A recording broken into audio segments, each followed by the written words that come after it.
platform age. So particularly appropriate that you're here, given your cross-platform environment. Excited to dig into that with you tonight. Generally, it's going to be a conversation. I'll guide us loosely. Laura has a whole array of topics that we thought we'd dig into that have to do with producing in a transmedia, cross-media, multi-platform environment, particularly around eco-lifestyle. So there are all kinds of things we can talk about. Her channel happens to be the first to really get into this ambitiously, aggressively. There's lots of programming. This week in particular, we'll get into some of what's happening on the network, on properties. Great stuff. I wanted to give you just a little bit of background on Laura. She, as she mentioned, has been in the role for 6 weeks, but has an incredible background. She's joining a channel that was founded in 2008. And they are 24 hours cable channel, more than 250 hours of original green lifestyle programming. It encompasses websites like Planet Green and Tree Hugger, both of which I'm sure you are familiar with. And she's responsible for all aspects of creative and business strategy for Planet Green. So this means all kinds of things. I know she'll get into the ins and outs of that, but prior to this, she was at Sundance, where she was also responsible for business strategy and programming and vision and so on and so forth. So it's a great path. Curious, of course, tonight to hear what brought you here now at this time. Exciting timing, but again, welcome. And we're excited to hear from you. Before we dig into the conversation, Laura actually has a sizzle reel and a few things she'd like to say about that. And you'll notice some stuff on your seat that she'll tell you about too. Thank you, Kendall. Thank you for being here. Happy Earth Day. It is Earth Day. The coldest, rainiest day in New York City. How appropriate. I'm really honored to be here. Thanks to PGA, thanks to Core Club, thanks to all of you for being here. It's a 6 weeks. You know, I call it Planet Green 101. It's been a great pleasure to come over. I left a channel I loved and adored. Some of you have worked with me, some of you know me from the past. And I feel that this trajectory for me is one that was a natural one. In terms of understanding, I think, a new zeitgeist and a new way of thinking with the administration that all of you, I'm Canadian, I didn't elect Obama, but many of you elected in, and with, I think, a generational attitude of changing the way, whether it's in small, significant, large, and maverick fashion. I believe that this space, eco, green, environmental, sustainable, is sort of directional in the future. And I left a brilliant job which I loved and adored, but I came to a place where, David Zaslav had called me and said, "We've launched this channel, it needs some voice and it needs a real vision, and why don't you come? And you own it, it's yours." And he also, generously said the websites are yours, so planetgreen.com and treehugger.com are part of our platforming, and I really see it as a 360 offering. So I'm working on Planet Green 2.0, as I call it, and spending the next 3 to 4 months really revisioning the channel. But we'll start with a little sizzle reel. It's very interesting. I arrived on March 16, and the first day, they handed me sort of an agenda of the first week or two of my new career, and they said, "You're going to be doing all these in-fronts and up-front presentations about the vision for Planet Green." And I said, "Great, I'm 30 minutes into the job. I'll be speaking very freely about that." But it's been an amazing experience because it means I'm traveling to places, LA, New York, of course, but Chicago, Detroit, and sitting with agencies and clients, producers, content creators, collaborators, partners, and helping build a new brand for the new world of Planet Green. So I'm excited to be with you because I want tonight to be a bit of a dialogue. I'll talk a little bit about my vision. I'm really calling it a very early stage RFP because we haven't completed the brand exercise, obviously, but it's, for me, a new vision statement. And it's about the fact that I'm engaged in a conversation with an audience that is interested in this space. So you'll see it's a description of what we're starting to look for. So we're open for business in terms of content. But I'm going to show this sizzle reel, and again, I'll abbreviate this reel with this intro to this reel by just saying, early days, we took the best of what Planet Green has done for the first 10 months of its existence, threw in a little bit of my vision, and then a lot of what's happening hopefully in the future. So we're laughing because it takes 4 media exec types to get this thing working. So we decided we're just going to push it to start. Do the work that we're doing on Planet Green. Annie Howell, who runs communications and PR is here with me, and she's been working really hard these last 6 weeks. It's called Laura Boot Camp that Annie's gone through, and she's been amazing. So she's also been part of the strategy of where we're going to take this channel in the next 3 to 6 months. So do you want me to give the 2-minute pitch? Yeah, we'll go Great. there. So Planet Green launched, Kendall mentioned, June 08, 24/7 Eco Lifestyle Network. Really, it was the vision quest of David Zaslav, who of course came from NBCU, started in January or so of 07, and believed truly in the fact that this was a changing world, and that this channel, had viability. And he invested a lot of money, he invested a lot of resources. He took one of his channels, Discovery Home, flipped the switch. The team worked really hard and very aggressively to get 250 original hours up in less than 9 months. It's an impressive feat. You probably read and saw a lot of the attention, the press, the buzz, and it went to air on June 08. What's happened since then is really, I think, and I always say it's great. I was at Sundance Channel. We launched The Green in 2007. You have NBC Universal, with Green is Universal. You have the Weather Channel. You have HGTV. This space, if you look today and you flip through the networks, every single channel has something recognizing Earth Day. And that's a feat, because 3 years, 3 years ago, there was nothing. So this channel exists in a space that I think is the new vibrant. I like to say, like 10, 15 years ago, who would have thought that a home and garden network or a food network or a documentary channel would exist? We're in the nascent stages of our existence, and I'm thrilled, because Discovery being the powerful brand that it is in almost all focus groups and sort of engagement studies, Discovery comes out as the #1 brand in terms of cable television. So it has a powerful parent lineage, this little channel, and we're going to grow it over the next 6 months. My goal with the channel is to take it from a place where I think there was a lot of Discovery Home, I'll say it hangover, if you will, how to, reno, home, garden, and I really, no disrespect, but the truth is, I think this audience is a young, engaged audience who are looking for a channel that is vibrant, socially aware, conscious, filled with new information, innovation, design, technology. So what I'm going to do is blow it up, if you will, and create a new era of Planet Green. The websites are a huge part of the strategy that we're creating, because the two sites, planetgreen.com and treehugger.com, get together 3 million uniques a month. It's a very vibrant, robust audience on both of those .coms. They have a huge strategy in terms of their outreach and syndication. So we're on Twitter, we're on Facebook, we're on MySpace. We have some of the best and brightest bloggers, journalists, writers.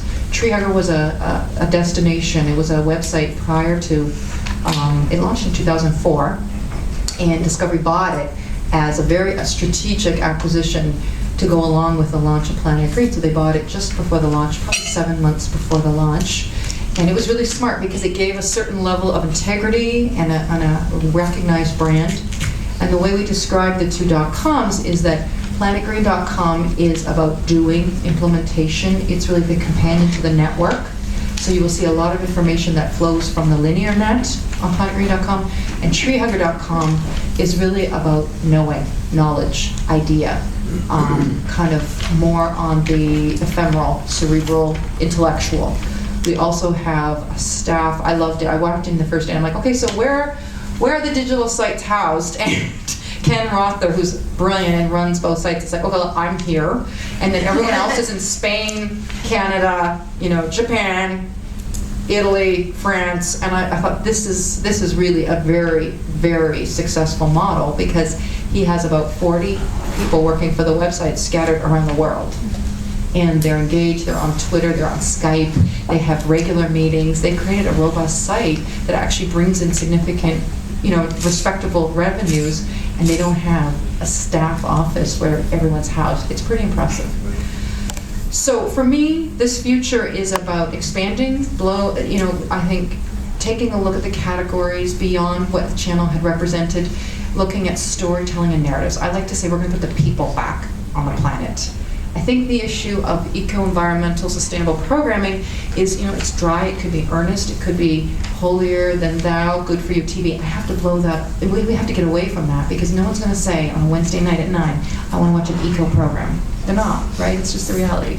So what I have to make is engaging, compelling narratives.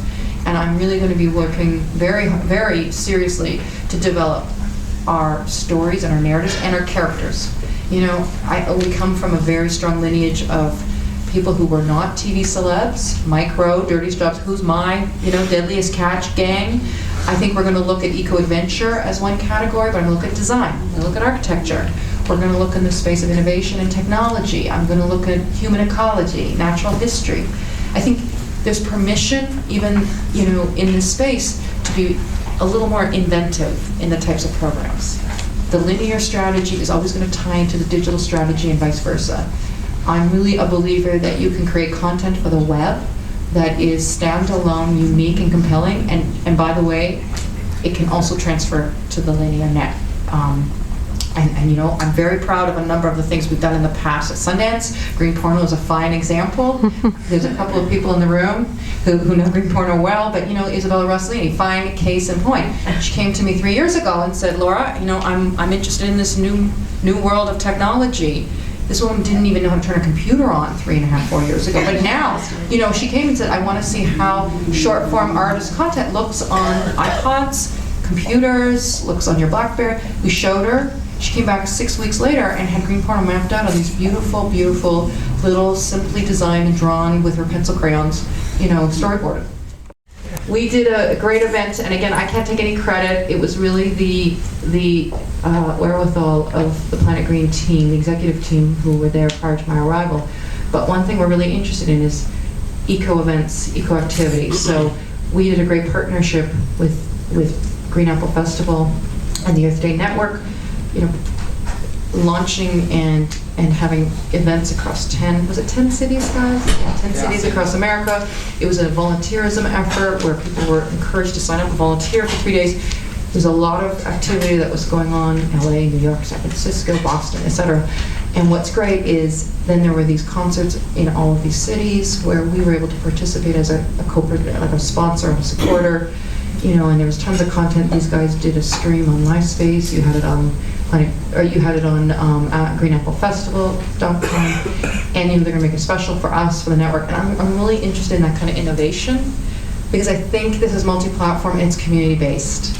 This model of television, if you will, is even more immersive and submersive into unique communities, new ideas, and an emerging set of talent. So I want to find the next set of talent, whether they're, you know, designers, architects, eco-adventurers, like who's building, you know, this analogy, who's building the windmills of the future? Who's, you know, who are these young engineers? Who are people who could, you know, work in the food space? I'm interested in fashion. So it's, I have to say my brain is like on 360. I don't sleep very much these days because there's been a lot of inventive, creative idea pitching going on. And one thing I'll have to say is I'm taking pitches, we're open for business, but everyone has to be patient because I'm also in the midst of staffing up. We're in New York, we're in Silver Spring, but I'm based in New York and I'm building a team in New York because my belief is you really should be in the major centers. You have to be in New York and LA for this creative community. Actually, we should probably be in San Francisco, we should be in Boston, we should be in the Midwest, in Portland, and Seattle, but you know, David Zaslav hasn't given me quite that budget yet. Okay, great, thank you. Laura and I had chatted earlier about certainly making this really interactive, and I know that's a lot of times said, but we mean it. We want to intersperse questions. So if there's something you want to say as we're going back and forth, raise your hand or make yourself known or outburst or whatever it needs to be, just to kind of... That's something that, again, I have full support of a great executive group and programming group, and I'm hiring some new people. We're in that phase. You know what? We're actually going to spend the next 3 months developing the brand. We're going to take, I'm calling it a refresh, not a rebrand, but we will seriously look at that. I think this channel has to address concerns in a serious way. So I'm introducing some interesting new programming ideas. We're going to introduce some new genres that, yes, take it beyond just light home garden, how-to reno. But we have to remember 24/7, and you know, my goal is to make it like more similar to a basic cable network where you have the mix of serious and we're factual. So I have to remember, you know, we're the best nonfiction television. So I have to think of that as well, and that can mean both serious tones, dramatic arcs, you know, I'm going to be borrowing from some of my Discovery brethren. We're going to run some shows that are pretty obvious. Annie, can I talk about borrowing those shows? Yes. Okay, just checking. I'm going to borrow Animal Planet's Whale Wars and put it on the air. We're going to borrow Blue Planet, which, you know, Blue Chip documentary, Planet Earth, because those are docs to me. Those are doc series that, you know, we're at the forefront of the discussion. And the fact that they haven't played on Planet Green is surprising, but guess what? We're going to bring those to the network over the next 3 and 4 months. So there is a place for seriousness. I have to create, truthfully, we're going to look at everything, the branding, the graphics, because I think it was a great launch strategy, but I think it needs more depth. I think it needs more creativity. I think we need to go with the second layer. What's under there? It doesn't feel 360. We don't have enough dialogue around what's on our websites on our air. So it's a big task. Week 6, give me another 6 months. I'm already not sleeping. These are the things I'm thinking about. But we're going to do a lot of focus testing. I have a great research team. It's nice to go to a company that when I say on a Monday, oh, I'd love to know, you know, this kind of research, on Friday they delivered it. You know, my biggest problem, I just don't have time to answer all my emails right now. But we're going to work on it. And, you know, we have an advisory board, which includes both NGOs, not-for-profits, and some very senior leaders in the space. And I'm going to expand that and work on growing that group as well, because there's a real opportunity as well. These are groups of people, many of you are probably, you know, whether you're on Greenpeace or you're a member of the NRDC, these are groups that have great membership bases and are actually creating leading content ideas. You know, they're mavericks in the space. They're leaders, and I want to partner with them and work on tapping into their constituents and also program ideas coming from some of those groups.